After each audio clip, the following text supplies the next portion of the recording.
journée du 8 mars, je voulais voir avec vous, d'abord, le libellé et l'historique de cette journée du 8 mars. Parce que souvent, on parle la journée de la femme, ou on peut dire aussi la journée internationale, ou la journée internationale de la femme. Et je pense l'importance des mots utilisés et la bataille idéologique qui en découle. Et véritablement, le libellé exact, c'est en France, puisqu'il y a parfois des différences entre en France et d'autres pays étrangers, c'est la journée internationale des droits des femmes. Journée internationale des droits des femmes. Il y a quand même une différence entre la journée de la femme et la journée internationale des droits des femmes. Donc, quand on parle de droits, on est dans le concret. Quels sont ces droits? Sont-ils respectés? S'ils ne sont pas respectés, par quels moyens peuvent-ils devenir effectifs? Et quelles sont les actions à mener à ce moment-là pour cette réalisation? Vous voyez que c'est à ce moment-là, on est vraiment bien loin de simplement la journée de la femme. Et donc quand on parle international, évidemment, c'est les pays du monde entier qui sont concernés. Et quand on parle des femmes, c'est aussi les femmes du monde entier qui sont concernées, en sachant que la situation des femmes est bien différente selon les pays. Et selon leur situation sociale, leur situation culturelle, leur situation économique. Donc ça, c'était pour le libellé. Et pour l'historique.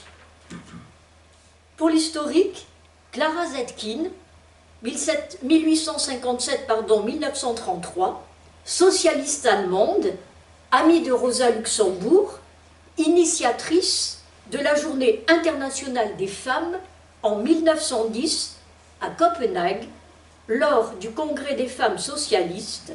Sur sa proposition a été adoptée l'organisation chaque année d'une journée internationale des femmes. Propagande en faveur, bien sûr, du vote des femmes et réduction des inégalités par rapport aux hommes. 11 mars 1911, plus d'un million de femmes célèbrent leur journée en Allemagne, en Suisse, en Autriche, au Danemark. 1921, la journée est officialisée en Russie. On passe au XXe siècle. 1977, elle est officialisée par l'ONU. Et il y a d'ailleurs à l'ONU une section ONU Femmes. En France, elle est officialisée le 8 mars 1982 sous le ministre d'Yvette Roudy. Quel est le but? Transformer, interpeller, sensibiliser les citoyens sur les inégalités et les discriminations que vivent encore les femmes aujourd'hui. Et pour l'ONU Femmes choisit chaque année un thème. Et pour 2020, je trouve d'ailleurs fort intéressant, on pourra en parler, le thème de 2020 pour l'ONU Femmes est « Le droit des femmes et égalité de sexe ». Et elles ont pris comme symbole « Je suis génération égalité ». Donc, fin à la violence basée sur le genre. Voilà, donc je voulais voir avec vous pour commencer, donc le libellé et l'historique de cette journée. Et maintenant, abordons la culotte, puisque c'était le titre, abordons la culotte. Qui porte la culotte? Porter la culotte, vous m'entendez? Oui, oui. Bon. Approche le micro. Abordons la culotte. Qui porte la culotte? Porter la culotte est une très vieille expression signifiant avoir le pouvoir, notamment dans l'univers domestique. C'est en principe l'homme qui la porte. Mais finalement, cette expression populaire, sans cesse actualisée, est souvent accordée au féminin. Le thème de la dispute de la culotte est d'une grande banalité depuis de nombreux siècles. Mais d'inspiration misogyne, il montre l'impensable qu'il faut éviter, devinez quoi, que la femme l'emporte sur l'homme. Les disputes de la culotte s'inspirent du principe du monde à l'envers. Dans l'Antiquité, la femme habillée en homme préfigure déjà un monde inversé. et je crois qu'il est intéressant là de noter, plus la société exclut les femmes de la sphère publique, de l'instruction, du pouvoir politique, plus la peur de la revanche hante l'imaginaire du dominant. Les thématiques de la virago pantalonnée sont: elle veut le pouvoir et le prend, elle est armée et exerce la violence. Et troisièmement, évidemment, devinez quoi? Elle est laide et elle décourage l'amour. Donc l'essor du féminisme sous la Troisième République en est un exemple, avec de très nombreuses caricatures. Mais quelle est l'histoire du pantalon? Le pantalon est récent. Il vient du sobriquet donné aux Vénitiens, adeptes des culottes longues et étroites, appelées pantaloni. Parce qu'il vouait un culte à Saint Pantoléone, découvert en France dès le XVIe siècle. Un autre univers originel du pantalon après l'Italie, c'est la marine en France. À partir du XVIIe siècle, il est porté par les matelots. À la fin du XVIIIe, le pantalon est défini comme des culottes et des bas d'une pièce. C'est par antiphrase sans culotte que le pantalon entre dans le vocabulaire de l'époque révolutionnaire. Le pantalon sans culotte. Le pantalon est né de la rupture politique révolutionnaire, la double aspiration, et là c'est vraiment important, la double aspiration à la liberté et à l'égalité se manifeste dans le costume dès 1789. Le 15 octobre 1789, un décret supprime toute distinction de costume, de place et de rang au sein de l'Assemblée nationale. Après l'abolition des privilèges, bien des signes de distinction vestimentaire, révélant et valorisant le rang, le statut et la fortune, vont s'effacer au profit d'un rêve d'uniformisation de la société. Il s'agit de rendre visible la fin de l'ordre ancien et l'avènement d'un nouvel ordre fondé sur les valeurs républicaines. Donc, on passe le pantalon sans culotte, le pantalon citoyen. C'est au commencement de la Révolution que l'on a pris la mode de grande culotte ou pantalon, qui s'opposait autrefois à la culotte à jarretière et courte. J'ai pensé quand je travaillais, il y a le célèbre portrait de Louis XIV, où on le voit, donc avec les culottes et les jarretières qui s'arrêtaient au niveau du genou, tandis que donc avec la culotte du XVIIIe siècle, la culotte est longue, il n'y a plus les jarretières. Mouvement, alors ce qui est intéressant donc pour le pantalon citoyen, donc c'est au commencement de la Révolution que l'on a pris la mode des culottes ou pantalons, mouvement qui vient d'en bas, mouvement contraire à la loi d'imitation des classes supérieures, parce qu'en général, là, c'est ce basculement. En général, l'imitation se fait à partir des classes supérieures. Et là, c'est un renversement. On imite, l'imitation se fait à partir des classes d'en bas. Le pantalon devient drapeau. Il est adopté par les sans-culottes, petits artisans des sections parisiennes. Le pantalon évoque les pauvres et la valeur travail, simple, fonctionnel, utile. Il exprime l'égalité.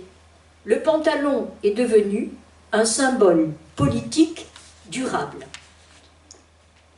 Et pour les femmes, durant la Révolution, pour les femmes, les vêtements ne doivent pas être, durant la Révolution, pour les femmes, les vêtements ne doivent pas être une entrave. C'est intéressant ce terme d'entrave que l'on retrouve dans des chansons, et les chansons sur les femmes aussi, la chanson des féministes avec l'entrave.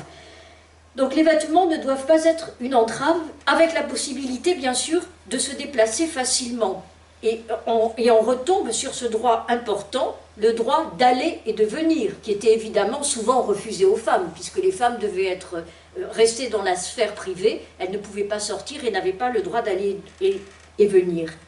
Et pour les révolutionnaires françaises, la liberté du corps est importante. Là, on l'avait vu, c'est très intéressant de voir aussi donc, Olympe de Gouges, aussi sa position par rapport au corps et aux vêtements. Donc, la liberté du corps est importante. Évidemment, le corset, par rapport à la mode, ce qui est important, on jette le corset. Le corset est jeté, qui corseter, c'est vraiment le terme correspond, c'est corseter complètement les femmes. Elles étaient enfermées, elles ne pouvaient pas bouger. Donc, le corset est jeté aux orties, qui enserre et qui contraint. Le corset est vraiment, et véritablement, je pensais aussi aux femmes qui ont participé à la Révolution, il fallait peut-être aussi qu'elles se mettent, on connaît quand les manifestations, il fallait aussi qu'elles puissent courir et qu'elles puissent partir, c'est pas avec les anciennes tenues qu'elles pouvaient se permettre d'aller peut-être dans les manifestations, à la fois c'est intéressant de voir le contexte politique qui amène aussi ce changement.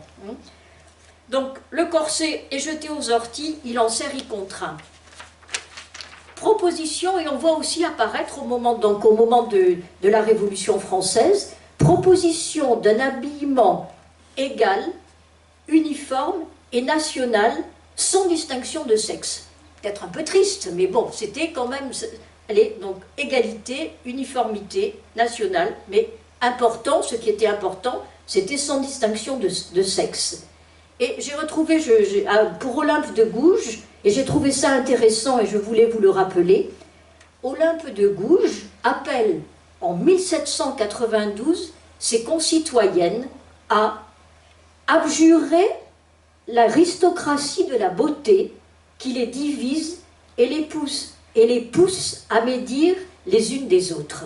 Et pour moi, là, je trouve ça vraiment fort intéressant parce que nous, les femmes, on a encore beaucoup à travailler par rapport aussi quelle image qu'on attend de nous, quelle image on renvoie. Et là, Olympe dit abjurer l'aristocratie de la beauté qui les divise et les pousse à médire les unes des autres. Et pour moi, c'est la naissance, du mouvement de la sororité. C'est vraiment ça, peut-être la sororité dans la fraternité. Et je trouve ça, pour moi, formidable. Et je pense, on pourra peut-être en parler, les femmes, on a beaucoup à réfléchir là-dessus. Et donc, parmi toutes les raisons qui poussent des féministes à revendiquer le pantalon, il en est une fondamentale. Le pantalon est un vêtement fermé.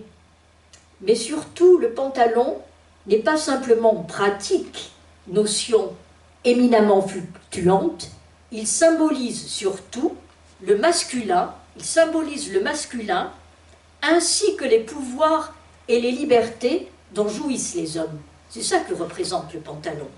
Les pouvoirs et les libertés dont jouissent les hommes. Évidemment, on pourra le voir donc, par rapport aux violences faites aux femmes, ce qui est intéressant que je voulais voir avec vous, souvent avant les femmes avaient des culottes qui étaient ouvertes, donc avec facilité d'accès au sexe féminin, avec disponibilité et pénétrabilité facile aussi avec cette ouverture. Donc vous voyez que le pantalon fermé change aussi donc, ce positionnement.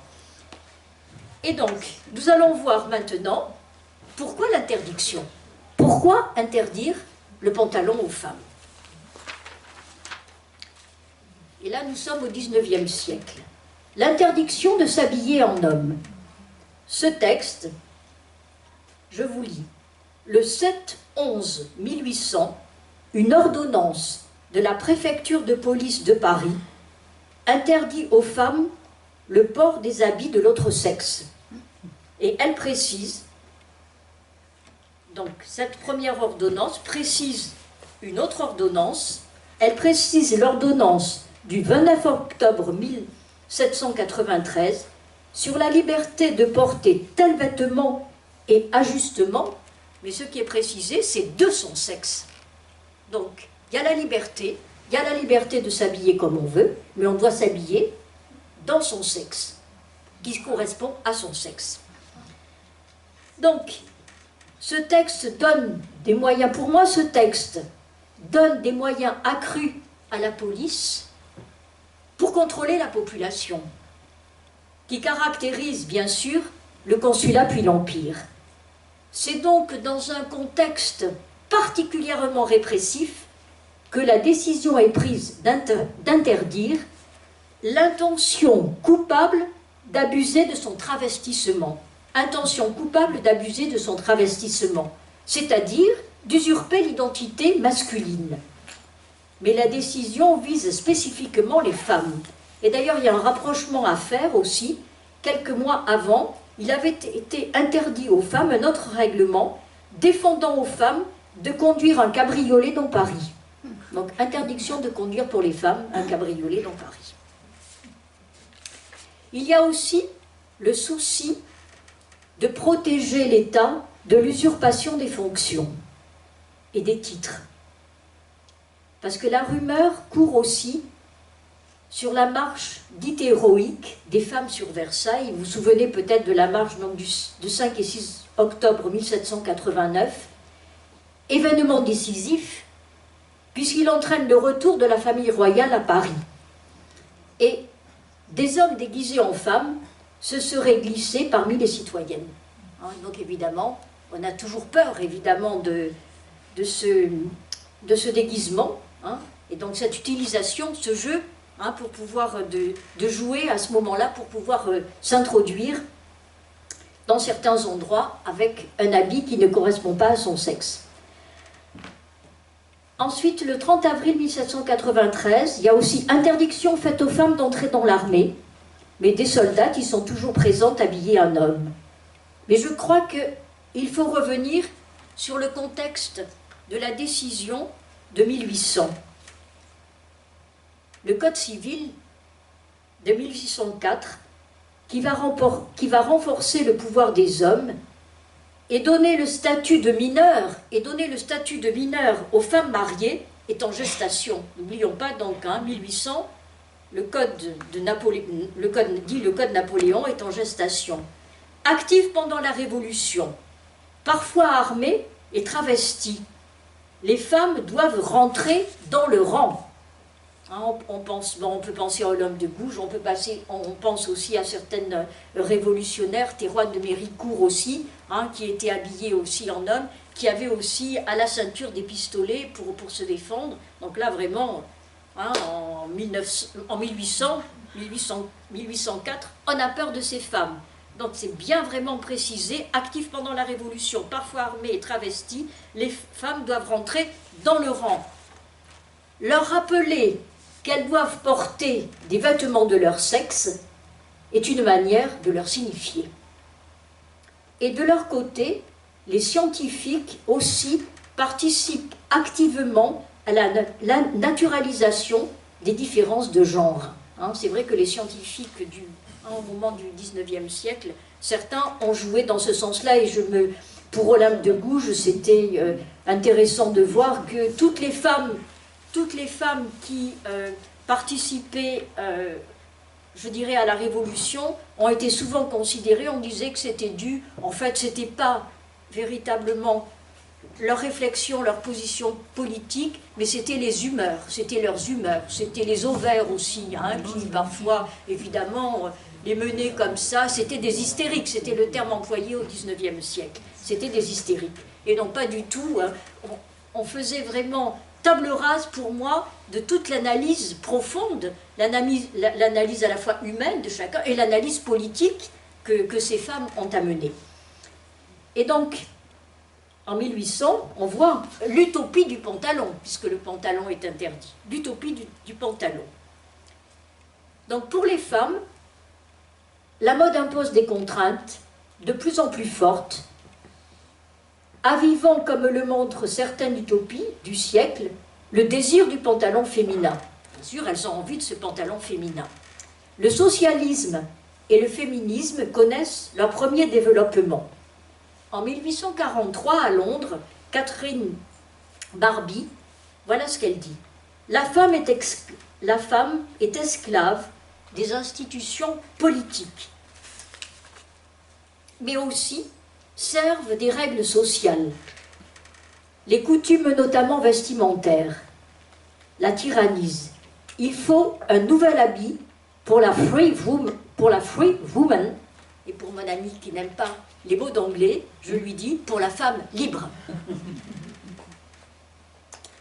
Militante socialiste et féministe, Jeanne de Rouen, 1805-1894, exilée à Londres après le coup d'État du 2 décembre 1851, est la première à soutenir politiquement l'initiative américaine avec des sociétés, je dirais, d'intrépides, avec la réforme du costume qui s'accompagne pour tout être humain le droit d'aller et de venir sans distinction de sexe. Et c'est Madame à la tête de ces mouvements. Il y a eu beaucoup d'associations utopistes durant le milieu du 19e siècle. Et cette dame s'appelle Madame Bloomer.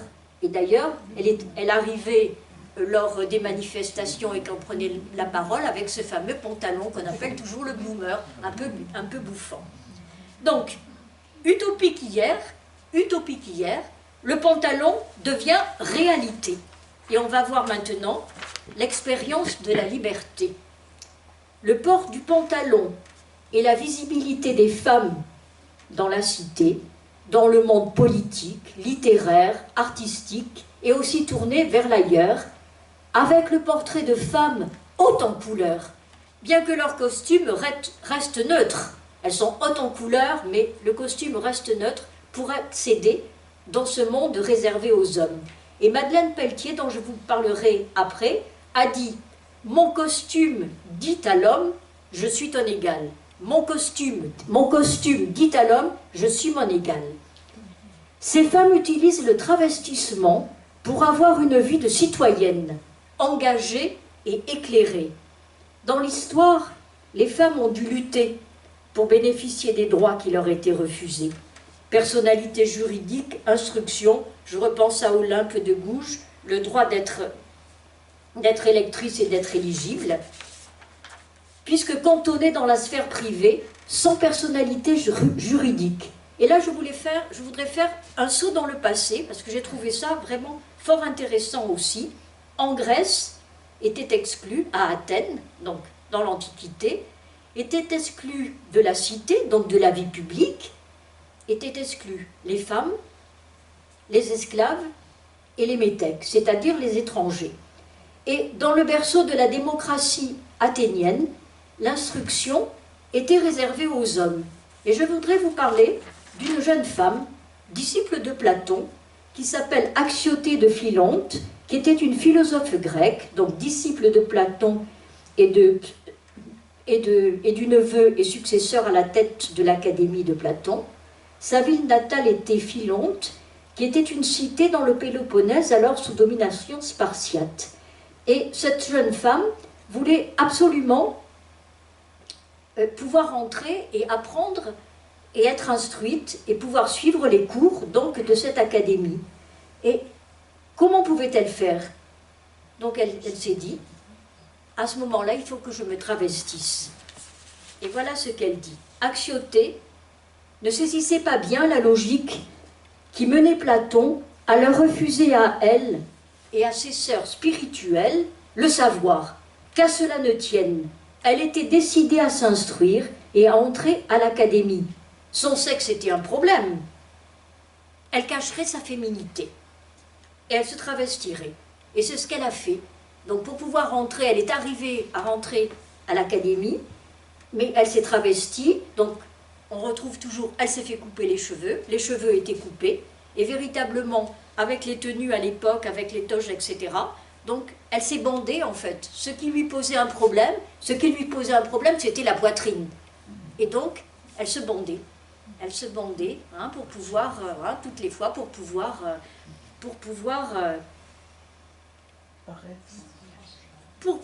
arriver à l'académie et pouvoir avoir et entendre aussi le savoir. Donc pour moi, c'est une des premières, si vous voulez, quand j'ai travaillé là-dessus, je me suis souvenue du travestissement de ces premières femmes, toujours pareil, pour pouvoir arriver dans le monde des hommes. Mais donc, après ce petit saut, ce grand saut peut-être, dans l'Antiquité, revenons au XIXe siècle, avec bien sûr, devinez qui, George Sand, 1804-1876. Figure majeure, lorsque la virilisation des femmes est évoquée, qu'il s'agisse du pantalon et du cigare. Hein, on aime toujours George Sand avec le cigare. Elle traite la question du vêtement. Elle traite la question du vêtement en la reliant à l'identité sexuée, à la liberté et à l'égalité. Enfant, la petite Aurore a la liberté de se déguiser en garçon, de jouer travesti, pour le plus grand plaisir de sa grand-mère, adepte des idées rousseauistes. Mais, moment capital ensuite dans sa vie de femme, elle se sépare de son mari et entame une véritable activité littéraire. Elle vit à Paris sans beaucoup de moyens. Elle se fait faire une redingote, un pantalon, un gilet, un chapeau en gros drap gris, et elle porte aussi une épaisse cravate et des bottes. Elle ressemble à un petit étudiant de première année, dit-elle, dans l'histoire de sa vie. En 1835, elle adopte le costume des jeunes républicaines. George Sand passe d'un sexe à l'autre sans demander l'autorisation de travestissement. La notion de liberté de mouvement est essentielle. La grande ville du XIXe siècle est un espace fortement sexué dans lequel la plupart des femmes ne peuvent circuler librement. Celles qui le font sont des femmes publiques. L'habit masculin renvoie aussi à ses engagements politiques. Et voilà ce qu'elle dit. « Je n'ai qu'une passion, l'idée d'égalité. Je n'ai qu'une passion, l'idée d'égalité, écrit-elle en juin 1848. L'égalité, c'est aussi pour elle l'égalité des sexes qui doit passer par la réforme du Code civil afin de libérer les épouses du joug marital et par le droit au divorce. Elle répond à ses détracteurs. Ses détracteurs disaient vous perdez le caractère de votre sexe. Et voilà ce qu'elle répond. Moi, je prétends posséder aujourd'hui et à jamais la superbe et entière indépendance. Moi, je prétends posséder aujourd'hui et à jamais la superbe et entière indépendance dont vous seuls croyez avoir le droit de jouir. Donc voilà, c'est vraiment très fort, hein, dont seul vous croyez avoir le droit de jouir. C'est cité par Michel Perrault, l'historienne Michel Perrault, qui a écrit donc un livre sur George Sand. Donc voilà pour George Sand. Après George Sand, je voulais vous parler de Rosa Bonheur. Rosa Bonheur, peintre, 1822-1899. Son père peintre, mais aussi saint-simonien, la forme lui-même, puisque les écoles d'art étant fermées aux filles. Nous sommes toujours l'instruction des filles. Adolescente, elle coupe ses cheveux courts et porte tunique et pantalon. Sa passion pour les animaux fait d'elle un peintre animalier. Elle passe beaucoup de temps dehors et se risque dans les abattoirs, normalement réservés aux hommes. Habitant la capitale, elle demande une autorisation à la préfecture de police qu'elle obtient.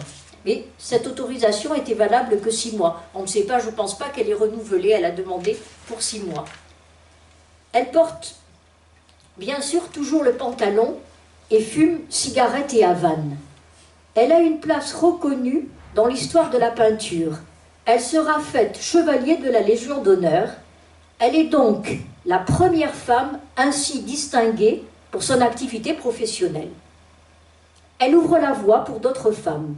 Rosa Bonheur, républicaine, n'est pas engagée politiquement, mais ses choix anticonformistes et sa notoriété, elle ne s'est pas mariée, elle n'a pas eu d'enfant, elle vit avec une femme, et sa notoriété comme artiste suffisent amplement à en faire une icône du féminisme.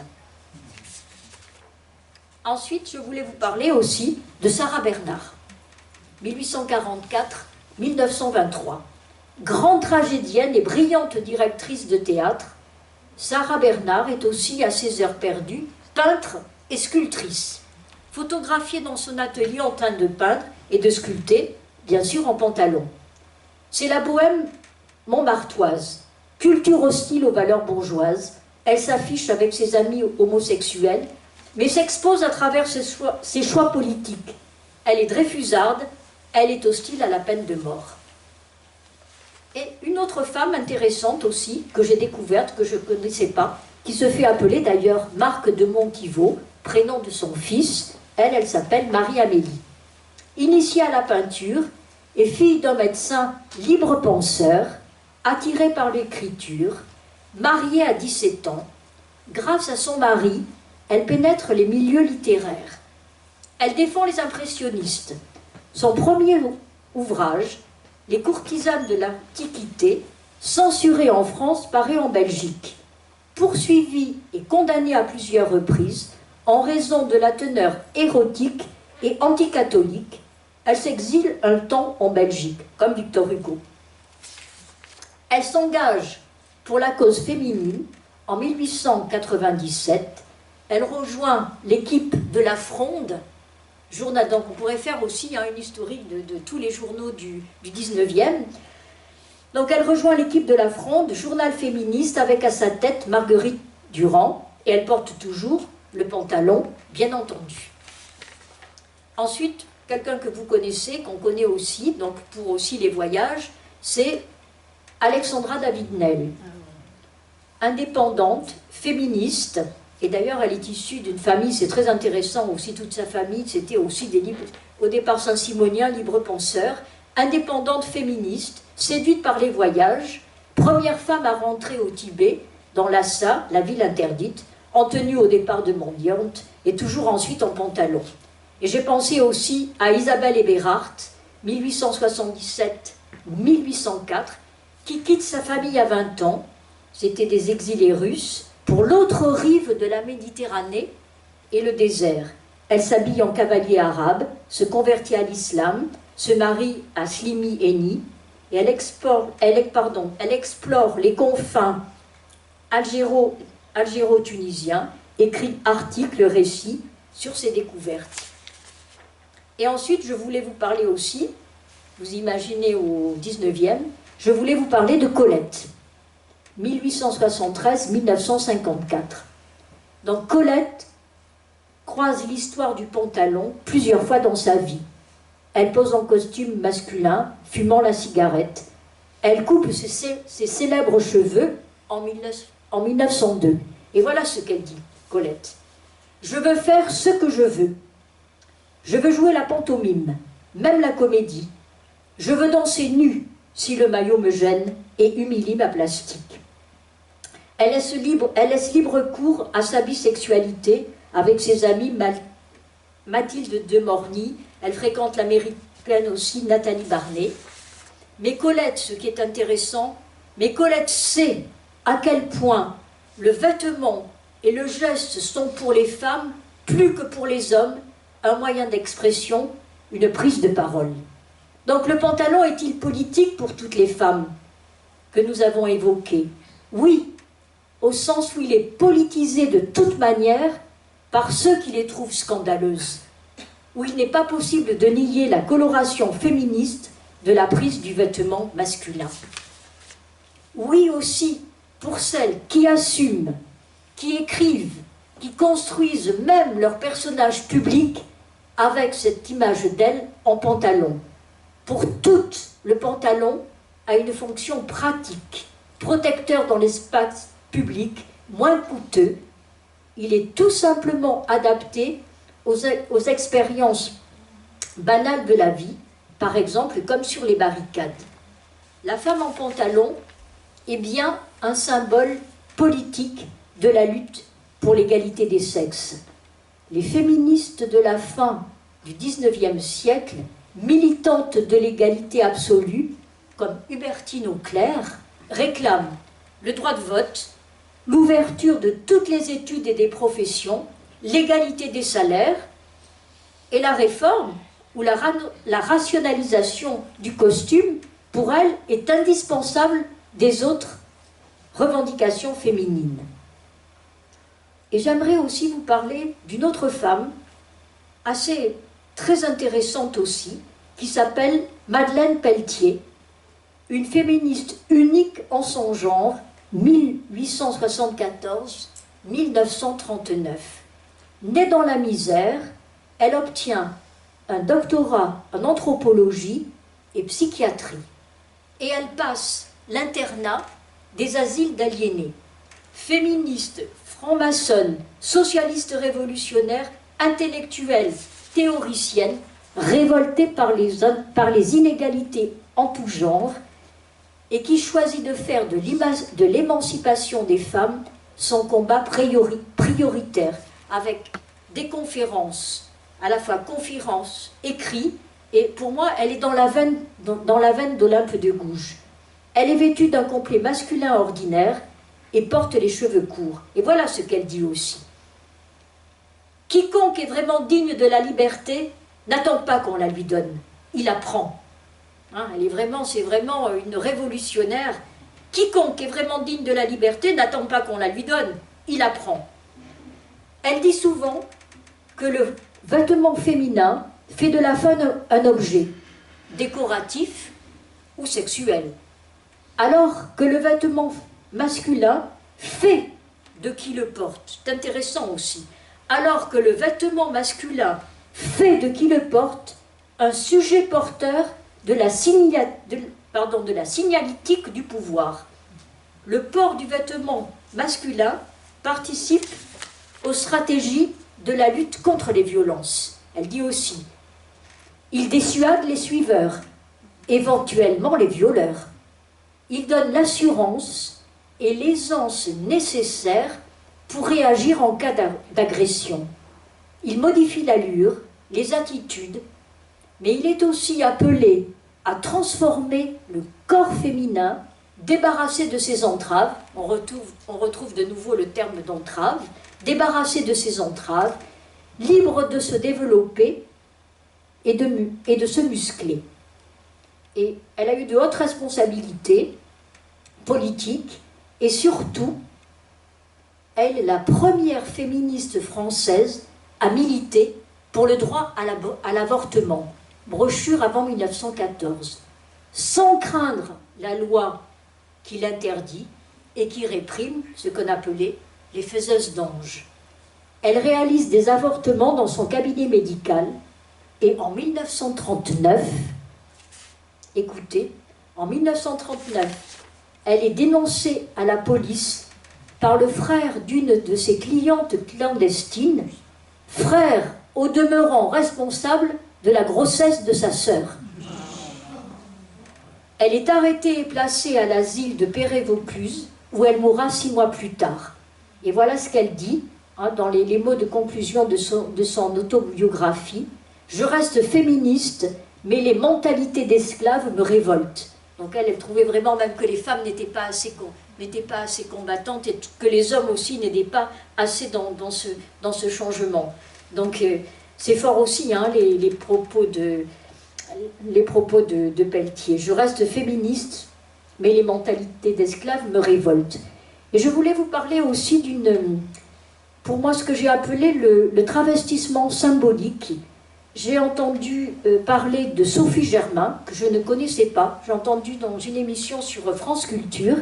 Et Sophie Germain était une jeune femme qui est née sous la Révolution française, donc qui a dû être bien longtemps peut-être enfermée au moment de la Révolution. Et c'était une autodidacte. Elle a étudié toute seule, elle a étudié l'arithmétique, elle lisait Archimède, donc elle s'est vraiment formée à la mathématique. Et bien sûr, elle voulait rentrer à Polytechnique, mais Polytechnique était interdite aux femmes. Et elle a eu la possibilité, ça dans l'émission on n'a pas expliqué comment elle a pu faire ça, mais elle savait qu'un étudiant qui s'appelait Auguste Blanc n'allait plus à Polytechnique, il était inscrit à Polytechnique, mais il n'allait plus à Polytechnique. Et donc elle est rentrée en relation avec un des grands professeurs qui s'appelait Lagrange, un des grands professeurs Lagrange, et elle a commencé à avoir, je dirais, un échange épistolaire avec le professeur Lagrange, qui a duré un certain temps. Il a été tellement surpris par la qualité de ses propos, de ses réflexions, il a dit qu'il voulait évidemment rencontrer ce jeune garçon, ce jeune Auguste Lagrange. Et bien sûr, là, à ce moment-là, je dirais son travestissement symbolique a été découvert, mais elle a pu le rencontrer. Et elle a continué donc ses recherches, et elle a obtenu le prix de l'Académie des sciences. Elle a travaillé sur les nombres premiers, ce qu'on appelle d'ailleurs encore les nombres germains. Les nombres germains. Elle a travaillé aussi sur le système des plaques aussi. Hein. Bon, je ne suis pas une scientifique, donc là, ce serait difficile de vous expliquer. Et il y a d'ailleurs, et alors ce qui est intéressant, elle a obtenu le prix de l'Académie des sciences, première femme, je pense, avoir obtenu le prix de l'Académie des sciences, et bien sûr, elle n'a pas pu aller recevoir son prix, puisque les femmes ne pouvaient pas rentrer à l'Académie des sciences. Elle n'était pas mariée à un académicien, donc impossible d'aller retirer son prix. Donc vous voyez, c'est vraiment toujours cette aberration pour les femmes. Elle obtient un prix, elle ne peut même pas aller le chercher, puisque donc elle n'est pas mariée à un académicien. Et il y a un lycée d'ailleurs, il y a un lycée à Paris qui porte le nom de Sophie Germain. Je voulais vous en parler parce que j'ai trouvé ça aussi fort intéressant, toujours pareil pour les femmes, hein, pour pouvoir arriver à vraiment leur désir profond de culture, de connaissance, par quel chemin elles doivent passer pour arriver à cette possibilité pour elles d'être, je dirais, pleinement, d'être un être humain vraiment complet. Et donc on va voir maintenant la résistible ascension du pantalon de 1914 en 1960. Donc durant la Première Guerre mondiale, les femmes remplacent les hommes. Vont-elles aussi prendre leur pantalon, leur uniforme? C'est une recherche de fraternité au-delà des clivages entre le front et l'arrière. Et durant la Première Guerre mondiale, c'est un appel aux femmes, pas à la guerre des sexes. Après, c'est les années folles, et on voit apparaître la garçonne, la jeune fille moderne, qui agit comme un homme. Mais nous rencontrons aussi, en ce début du XXe siècle, nous rencontrons aussi les ennemis du pantalon. Alors, qui sont les ennemis du pantalon? Évidemment, il y a l'Église. Condamnation concernant... Alors, voilà ce qui est dit. Condamnation, l'Église catholique romaine. Condamnation concernant les apparences. Quel grave et urgent devoir de condamner les exagérations de la mode. 1919, pape Benoît XV. 1923, Pie XI.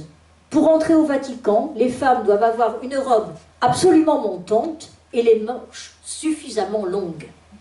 Et ensuite, évidemment, pour les ennemis toujours donc du pantalon, durant la Deuxième Guerre mondiale, le régime de Vichy.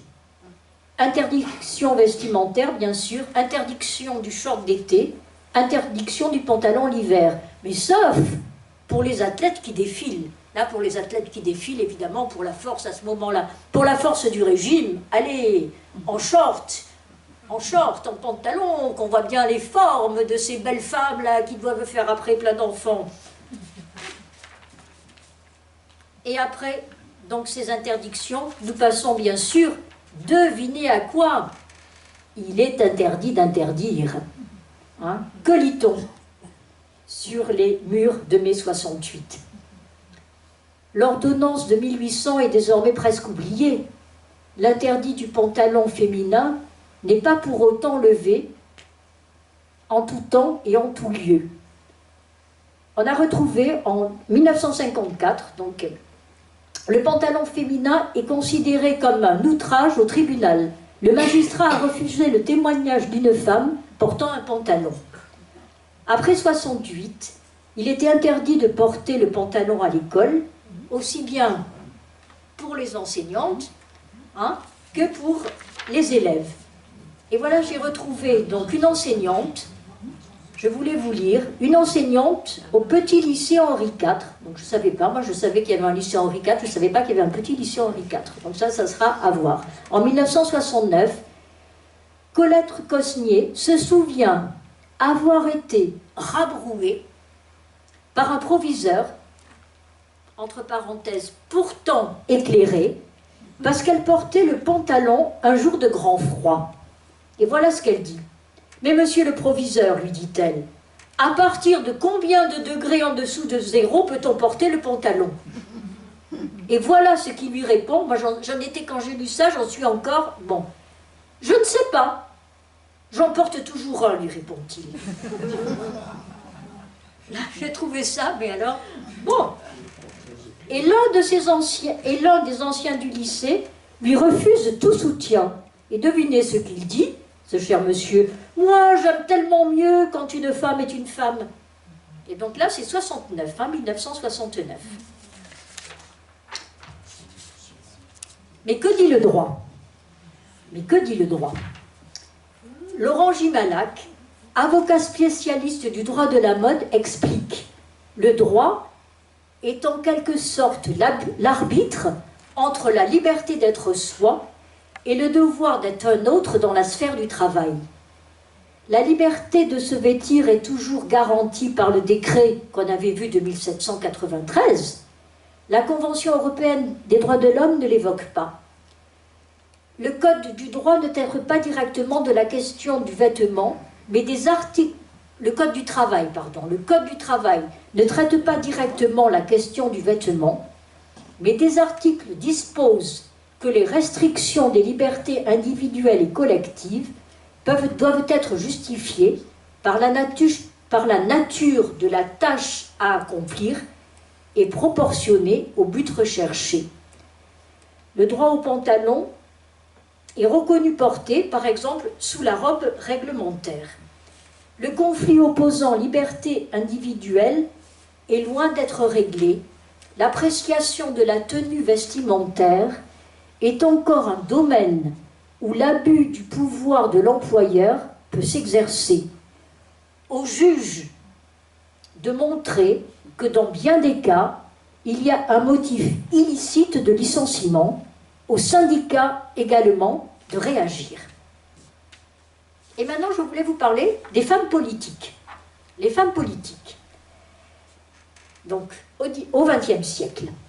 Malgré l'égalité des droits politiques entre les sexes acquise avec le 21 avril 1944, elles évoluent dans un milieu qui est resté très masculin. Elles doivent composer leur image. Leur visible différence physique et vestimentaire est un des problèmes qu'elles doivent gérer. Mais la politique spectacle se met en place dans les années 1970. Le pantalon pourra devenir un élément de modernité malgré les obstacles du protocole et le refus par les huissiers de l'entrée dans l'hémicycle en vêtements bifides. Et voilà Madame Alliot-Marie qui devait rentrer pour apporter, elle était secrétaire d'État, et elle devait rentrer pour apporter un papier donc au ministre. Et évidemment, on lui a refusé de rentrer parce qu'elle était en pantalon. Et elle a répondu: si c'est mon pantalon qui vous gêne, je l'enlève dans les plus brefs délais. Ce qui aurait fait plier l'huissier. Ça, c'était une bonne réponse, là. Pas beaucoup de sympathie pour cette dame, mais là, allez, j'enlève le pantalon si vous voulez, je veux rentrer. Donc, le règlement, par contre, ne formule aucune interdiction de consigne. Donc, on peut rentrer dans l'hémicycle, il n'y a pas véritablement, donc le règlement ne formule aucune interdiction.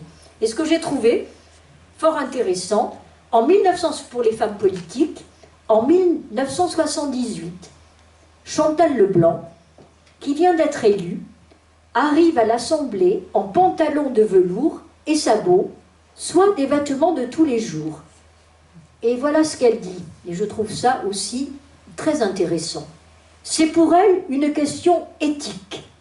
L'Assemblée est un lieu de travail et non une représentation. Rien ne justifie donc une tenue particulière. De plus, c'est en pantalon qu'elle se sent vraiment elle-même. Elle a fait l'effort d'acheter une robe pour la campagne électorale, mais ne l'a portée que 2 fois avant de la ranger définitivement au placard. Et le pantalon représente donc pour cette jeune femme communiste née en 1945 une manière de signifier son identité personnelle et dans un premier temps de se construire contre son milieu familial, la petite bourgeoisie qui l'a envoyée, comme on disait, chez les bonnes sœurs, où elle a subi jupe plissée et chaussettes blanches. Et je peux vous dire, nous avons des amis qui sont là, qui sommes nés à Monaco, qui avons fait aussi nos études à Monaco, nous au lycée, mais on avait des amis qui allaient chez les bonnes sœurs, et je peux vous dire que c'était dur pour elles, hein. Entre les jupes plissées, les petites chaussettes blanches, c'était très difficile. Donc, et en 1978, il n'y a donc dans son attitude ni provocation, ni défi conscient à un règlement ou à une ordonnance interdisant le port du pantalon. Mais les huissiers interviennent et lui refusent l'entrée dans l'hémicycle. C'est André Lajoigny qui, appelé, demandera qu'on la laisse entrer. Pendant tout son mandat, jusqu'en 1981, elle a le souvenir d'avoir été la seule députée en pantalon, rejointe exceptionnellement par une autre communiste, Chantal Privat, qui obtient l'autorisation du président Jacques Chaban-Delmas de porter un tailleur-pantalon en tant que vice-présidente de l'Assemblée. Mais les barrières ont commencé à tomber avant mai 81. La victoire de la gauche apporte une plus grande décontraction dans le style de l'exercice du pouvoir. Et je pense qu'on peut parler du député communiste Jacques Ralit, qui venait à ce moment-là avec un col roulé, hein, c'était aussi un col roulé à l'Assemblée, hein, sous sa veste, et bien sûr on passe à Jacques Lang en costume Mao, hein, bien que je pense son costume Mao était fait par un grand couturier. J'ai oublié maintenant le nom j'ai oublié, je ne sais pas si c'était Thierry Mugler, je crois, c'était le nom d'un grand couturier, mais il était quand même en costume, donc en costume Mao. Et donc vous voyez, abolir l'interdiction du pantalon, du pittoresque au symbolique. Un hommage à la citoyenne Marie-Rose Astier, la première à avoir demandé l'abrogation de l'ordonnance de 1800 dans une lettre adressée aux députés de 1887. Cette ordonnance, comme on avait vu, qui interdit aux femmes de s'habiller un homme, en 2013, elle agite encore l'actualité. Le 31 janvier 2013, le ministre des Droits des Femmes fait savoir que l'ordonnance est désormais implicitement abrogée. Cette ordonnance est incompatible avec les principes d'égalité entre les hommes et les femmes qui sont inscrits dans la Constitution et les engagements européens de la France, notamment le préambule de la Constitution de 1946, l'article 1er de la Constitution et la Convention européenne des droits de l'homme. L'annonce de cette abrogation fait la joie des médias depuis le 1er février 2013. Et qui aura abrogé l'ordonnance? Dans les faits, ce sont les femmes. Dans la dynamique des luttes pour leur libération, elles se sont emparées du symbole de pouvoir de la virilité, le pantalon, pour en faire un vêtement mixte. Le sujet n'est pas si anodin qu'il y paraît.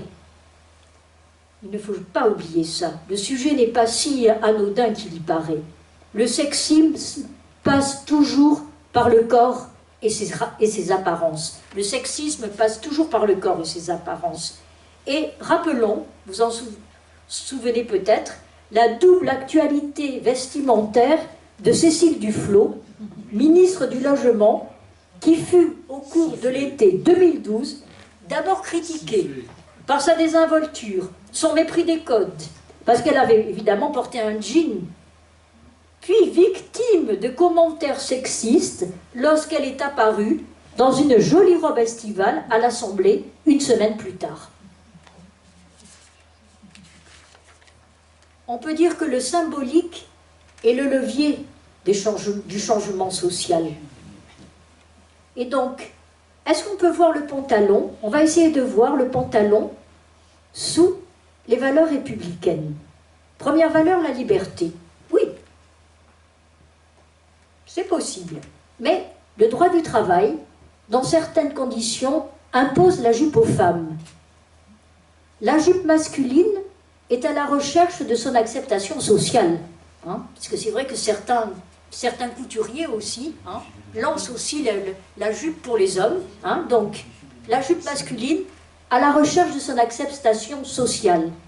Et négligeons pas ce qui peut encore s'opposer à la liberté individuelle, les régressions toujours possibles. On pourra parler, hein, avec la journée du 8 mars, toutes les régressions possibles.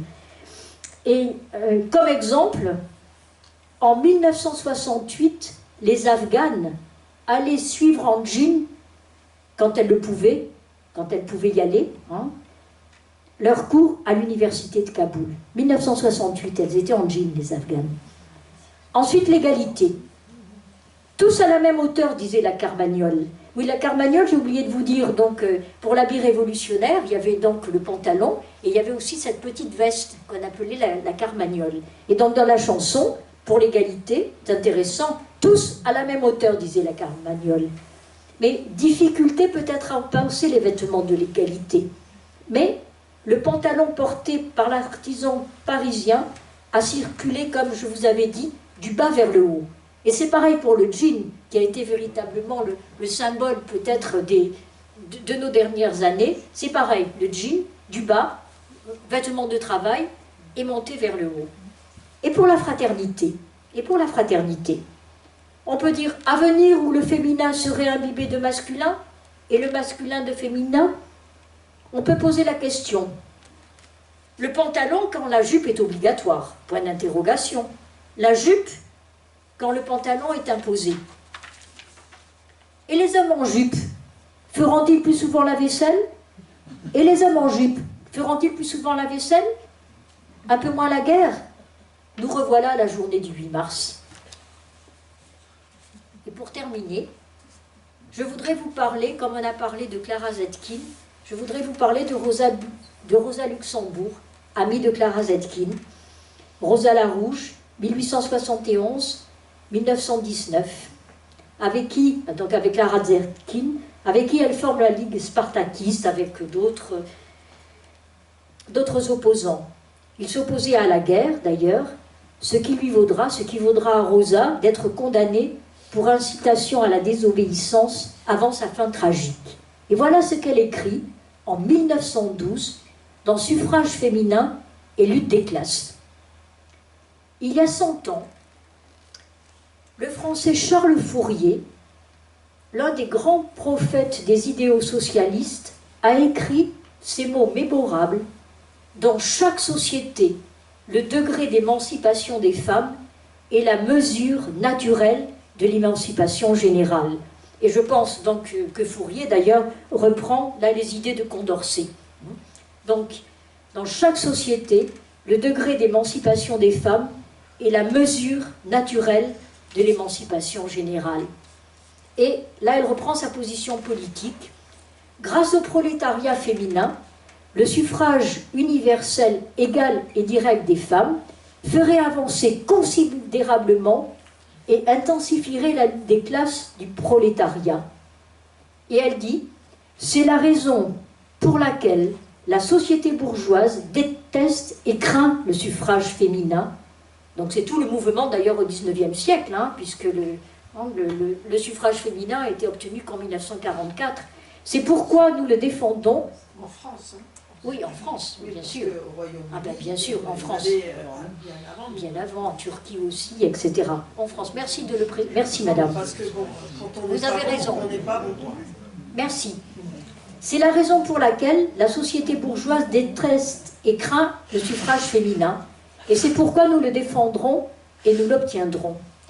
Et moi, voilà ce que je voulais vous dire, ce que je ressens avec la concordance des temps, avec la libération actuelle de la parole des femmes, avec évidemment tous ces mouvements, à commencer par MeToo, il y a plein de mouvements, Balance ton corps, nous toutes, tous les différents collectifs aussi, sur les violences faites aux femmes, on pense aux enfants, sans oublier aussi les violences dans l'Église.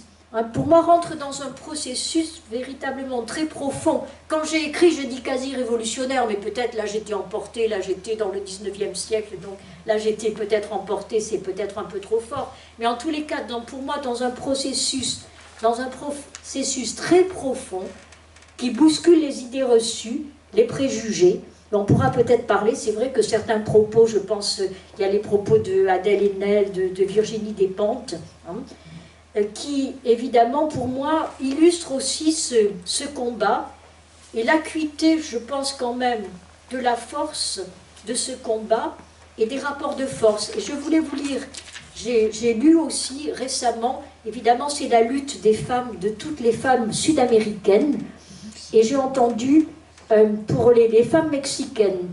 Il y avait eu une manifestation à Mexico, une manifestation, je pense, pacifique, hein, pour les femmes, et le chef de la police de Mexico est venu à la manifestation, et les femmes lui ont jeté des paillettes dessus, ont jeté des paillettes. Je pense qu'elles sont quand même, les Mexicaines aussi, j'imagine, quand même très, très, très festives. On lui a jeté des paillettes.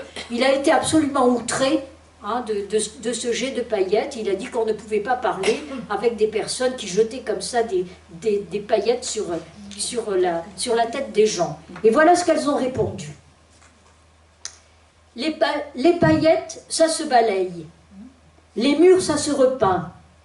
Les choses, ça se répare, alors que la vie et l'intégrité de nos corps ne se réparent pas. On nous viole, on nous discrimine, on nous harcèle, on nous violente, et le monsieur n'est pas content, parce qu'on lui a jeté des paillettes. Du calme, Jésus Horta, c'était le nom, donc c'est le nom du chef de la police à Mexico. Du calme, Jésus Horta, les paillettes ne tachent pas autant que le sang. Hein, je trouvais que c'était quand même très fort aussi, et c'est vrai que peut-être les propos tenus qui ont beaucoup peut-être choqué, heurté aussi de Virginie Despentes, mais on est quand même là dans quelque chose de vraiment très fort, où il y a vraiment, je pense que les femmes ont conscience de cette violence qui est toujours, hein, sur le corps des femmes, et qu'elles réagissent. C'est que je pensais aussi Victor Hugo, Victor Hugo a dit par la lecture la lecture va enflammer, va mettre le feu. L'écriture va mettre le feu. Et là, je crois véritablement, moi me semble-t-il, hein, c'est mon analyse, que vraiment à l'heure actuelle, pour moi, il y a eu un changement dans les années 2019-2020, avec tous ces mouvements, qu'il y a vraiment un changement profond, et peut-être on n'ira plus en arrière. Il y a toujours des régressions. On peut parler des régressions par rapport à l'avortement, de ce qui se passe dans tous les différents pays, aussi bien en Europe qu'en Amérique. Mais je pense quand même qu'on est vraiment dans un moment charnière pour le combat des femmes. Et peut-être pour adoucir la fin de mes propos, hein, je voudrais vous lire ce que Nicole Bacharan, une historienne et politologue, écrit dans un livre que je trouve fort intéressant, un livre, je dirais, de vulgarisation qui s'appelle « La plus belle histoire des femmes ». C'est un livre à 4 mains, écrit à 4 mains, avec Françoise Héritier, qui n'est plus là, avec Michel Perrault, que vous avez peut-être vu récemment, hein, 92 ans. Moi, je me dis, je continue à faire des conférences. Si je suis à 92 ans comme Michel Perrault, vous me reverrez pour une 5e, 6e, 7e fois, si vous m'acceptez aux Amis de la Liberté. Ensuite, il y a Sylviane Agazinski. Et voilà ce que dit Nicole Bacharan. Nous sommes toutes les héritières de la plus grande révolution survenue dans le destin de l'humanité grâce à la contraception. Le ventre des femmes peut échapper au contrôle des hommes. Leur corps leur appartient. La décision de le donner ou de le refuser également. Mais il est encore petit, le territoire de ces femmes libres. Dans tant de régions du monde, mais aussi tout près de nous, parmi nous, des hommes continuent à enfermer les femmes dans l'ignorance et la soumission pour contrôler encore et toujours leur privilège exorbitant d'enfanter. Aujourd'hui même, des femmes sont battues ou tuées parce que des hommes placent leur honneur dans le corps de leurs filles, sœurs et épouses. Et nos sociétés développées ne sont pas à l'abri de retour en arrière. Et voilà ce qu'elle dit. N'oublions donc jamais que la liberté des femmes est récente et fragile et qu'il appartient aux femmes de prendre leur destin en main, de défendre jour après jour leurs droits, d'inventer jour après jour un monde mixte, et là c'est important, un monde mixte où elles seraient tout simplement des êtres humains à part entière, et comment ne pas perdre de vue l'essentiel, la dignité de l'être humain, sa liberté de désirer et d'aimer. Bravo Camille.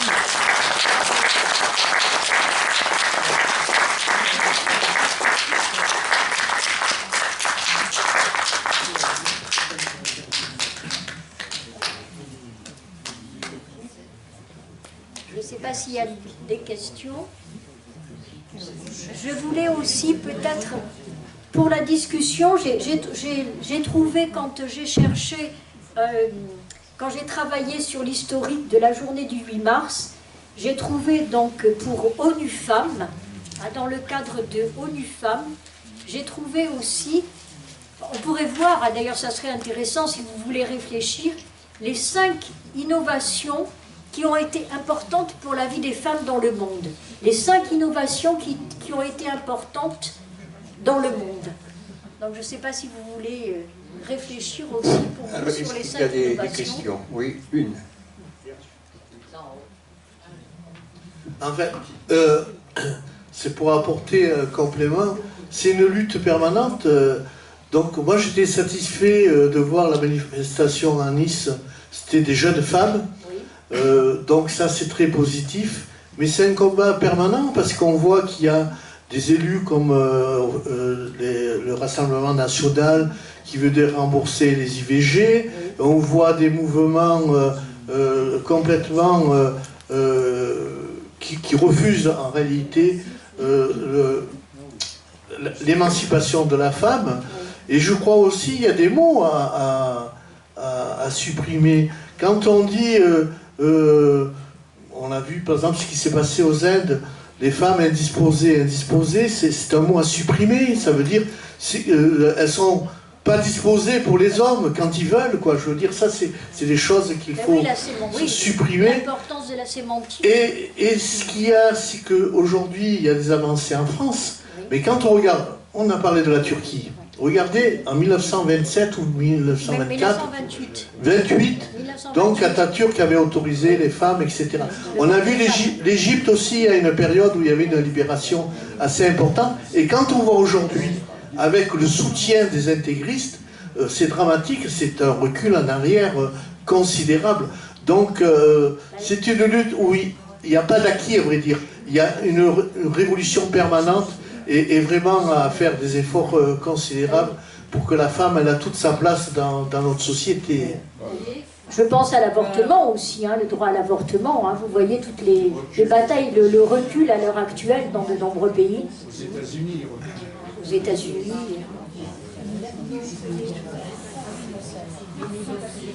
Je vous remercie pour votre exposé, mais je suis un peu étonné, voire peiné, que vous ayez oublié 2 de mes idoles, parmi les militantes du féminisme du 19e, Flora Tristan et Louise Michel. Donc c'était aussi des militantes politiques, le féminisme, c'était un des aspects... J'aimerais faire des conférences, prochaine conférence, je pensais travailler sur... Je travaille sur elle. Surtout Flora Tristan, qui a connu, comment dirais-je, des avatars et une vie romanesque, par son engagement féministe aussi. Oui. Alors, là, c'était, je me permets de vous dire, c'était comme c'était vraiment avec l'histoire du pantalon, si vous voulez, je suis restée donc un petit peu plus, si vous voulez, dans l'histoire du pantalon. Pour le pantalon, justement, ce que vous nous avez dit, qui est très juste, ça concerne essentiellement notre société, notre civilisation. Oui. Parce qu'il en est d'autres pour lesquels le pantalon n'a pas du tout ce sens. En Chine, par exemple, bon, maintenant, je parle de la Chine traditionnelle, maintenant, évidemment, ils ont copié nos modes vestimentaires. Mais en Chine, le pantalon, c'est pour le tout venant. Et la robe, c'est pour les notables, pour les mandarins, pour les riches marchands, éventuellement pour les femmes de la haute société. Mais c'est un marqueur social très fort, mais le pantalon n'a pas du tout le symbole que nous avons, qu'il a chez nous. La journée de la jupe, vous auriez pu le faire à Oui, aussi. J'ai pensé aussi. C'est intéressant aussi. Donc,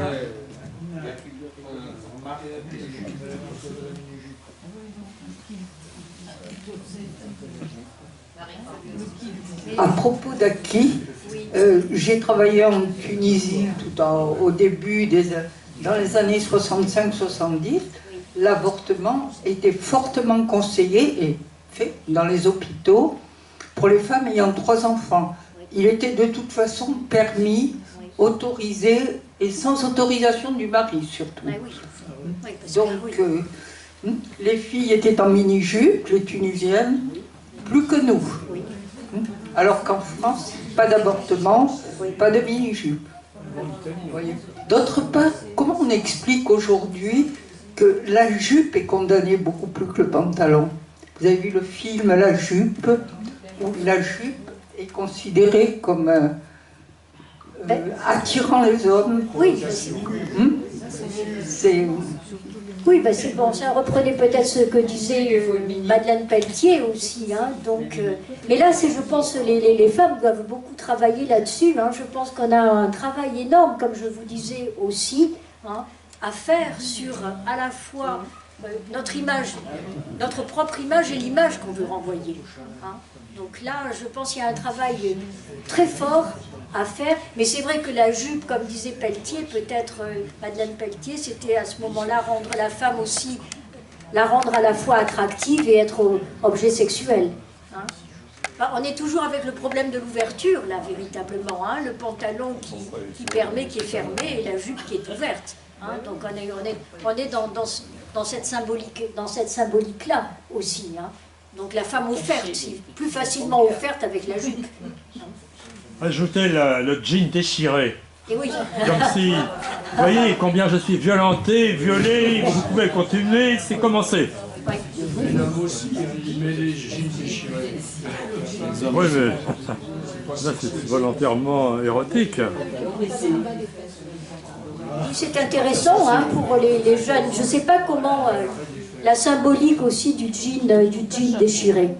Je ne sais pas, vous avez des explications sur la symbolique du jean déchiré. C'est aussi bon, Il n'y a pas de genre. Oui, ben là oui, hein, là le genre c'est unisexe à ce moment-là. Hein, Les garçons aussi. C'est surtout les femmes qui ont un jean déchiré. Non.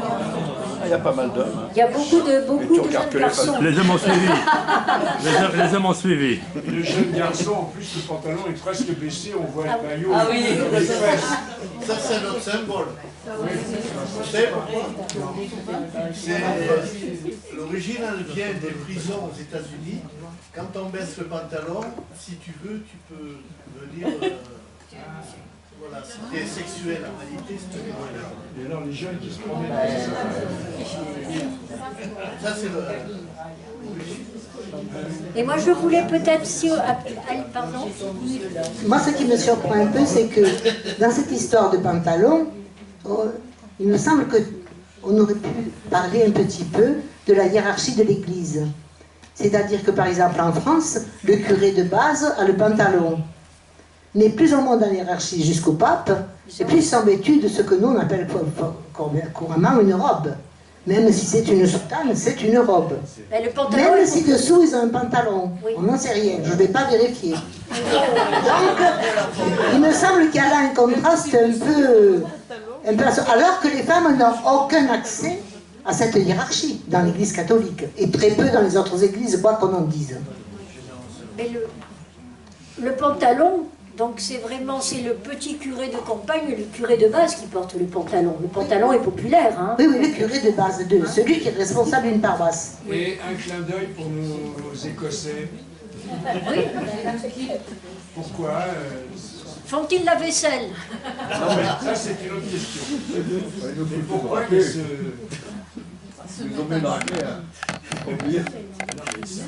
Je n'ai pas travaillé sur le plan des Écossais. Hein. Je n'ai pas travaillé sur le plan des Écossais. Par contre, il y a encore quelques minutes, je voulais simplement... Oui, pardon. Parce que j'avais trouvé intéressant les fameuses 5 innovations. Ah oui. Hein. Oui. Les 5 innovations, donc je ne sais pas si vous avez réfléchi, bon, 5 innovations. Ouais. Il y avait la citerne à roulettes. La citerne à roulettes, c'est pour les femmes dans les pays qui vont, en Afrique, qui vont chercher de l'eau. Et donc la citerne à roulettes leur a permis véritablement, donc c'était beaucoup moins lourd, c'était plus rapide aussi, parce qu'elle se faisait aussi énormément agresser quand elles allaient chercher de l'eau, où le point d'eau est parfois loin du village. Et donc ça a été une transformation. Hygiène aussi, ça a été une transformation importante. Ensuite, il y avait comme autre innovation la bicyclette. Évidemment, la bicyclette avec... on parlait d'Annie Londonderry, une lettonne qui a fait le tour du monde en bicyclette. Hein. Évidemment, la bicyclette, d'ailleurs on peut repenser au pantalon, même à la jupe-culotte, on n'a pas parlé, la jupe-culotte, je pense à Marie Curie, elle se baladait beaucoup avec son mari sur un vélo, c'est aussi une émancipation pour les femmes, puisqu'elle devait toujours être accompagnée, chaperonnée, quand elle était sur le vélo, allez je pédale, ciao, bye bye, je te laisse. Voilà, donc ça a été vraiment important aussi. Ensuite, il y a eu, ça avait été soulevé, les serviettes hygiéniques, un grand problème aussi. Au-delà du problème d'accès aux serviettes, les règles, comme vous disiez, les règles restent un sujet tabou, une stigmatisation et discrimination entourant la menstruation qui empêche les femmes et les filles de pénétrer parfois physiquement dans certains endroits. Et ensuite, il y a eu Internet. Je disais Internet, la quatrième innovation, en précisant bien sûr, toujours en précisant que Internet n'est pas accessible à tout le monde sur la planète. Hein, c'était quand même précisé. Et, surprise, le cinquième, le pantalon, qui a été évidemment important aussi. Hein, donc le pantalon permettant, je vous dis, ce qui est quand même un des droits fondamentaux de l'être humain. D'ailleurs, on verra ce que ça va donner pour nous, là. Hein. Un des droits fondamentaux de l'être humain, c'est de pouvoir se déplacer. Hein. La liberté de se déplacer, comme la liberté de manifester. Et donc, évidemment, le pantalon a permis ça pour les femmes. Je ne sais pas, vous, quelles étaient les innovations? Bon, moi, je pense que la contraception, évidemment, comme le disait... Après, moi, si je peux me permettre, là, en ce moment, je trouve que j'ai... C'est vrai que... Une jeune. Liliane, qui est à côté de moi, disait que parmi ces 5 innovations, pour elle, c'était la pilule et les tampons. Oui. Mais moi, je trouve qu'en ce moment, bon, j'ai bientôt 40 ans, mais avec les amis de mon âge, on est très contente de toute cette réflexion qu'il y a autour du droit des femmes et tout ce changement qu'il y a. Et là, on remet aussi la contraception au centre du débat et de dire que les femmes sont fécondables 3 jours par mois, alors que les hommes, eux, sont féconds 365 jours par an, et c'est sur les femmes que repose ce problème. Et quand on va se faire avorter, très souvent, pas tout le temps, mais très souvent on est toute seule, c'est à nous d'annoncer, entre guillemets, quand c'est pas une grossesse désirée, le problème. Et là, vraiment, on est en train de parler de ça. Et il y a quelques jours sur France Inter, il y a un médecin qui tient une chronique, qui disait qu'en tant que médecin, il a dit « J'en ai marre des hommes, j'en ai marre des hommes, j'en ai marre de nous ». Et c'était, je ne sais pas si vous l'avez entendu, voilà, mais c'était extrêmement intéressant. Et qui disait qu'il en avait un petit peu marre de la lâcheté des hommes qui laissaient, soi-disant, c'était incroyable. Il y a une patiente qui vient à son cabinet et qui dit que son mari a mal lors des rapports, ça doit être de sa faute. Et là, donc c'est elle qui fait 2 heures la queue dans la salle d'attente pour voir le médecin, et là ensuite le médecin dit c'est son mari qui littéralement pissait du pu. Mais c'est elle qui doit avoir un problème parce que monsieur a mal lors des rapports. Donc je trouve ça assez bien que maintenant tout le monde prend conscience de ça, et que c'est pas tout le temps sur la femme que reposent tous ces problèmes. Voilà.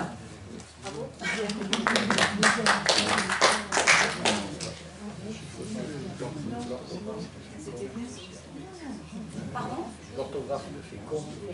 Oui, voilà.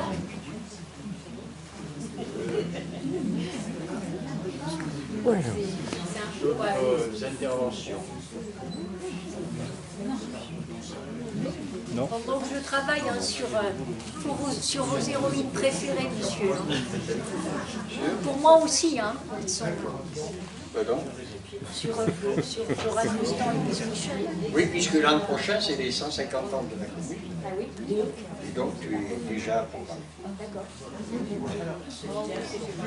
Eh bien oui, on peut conclure, et en vous remerciant d'être venu encore une fois.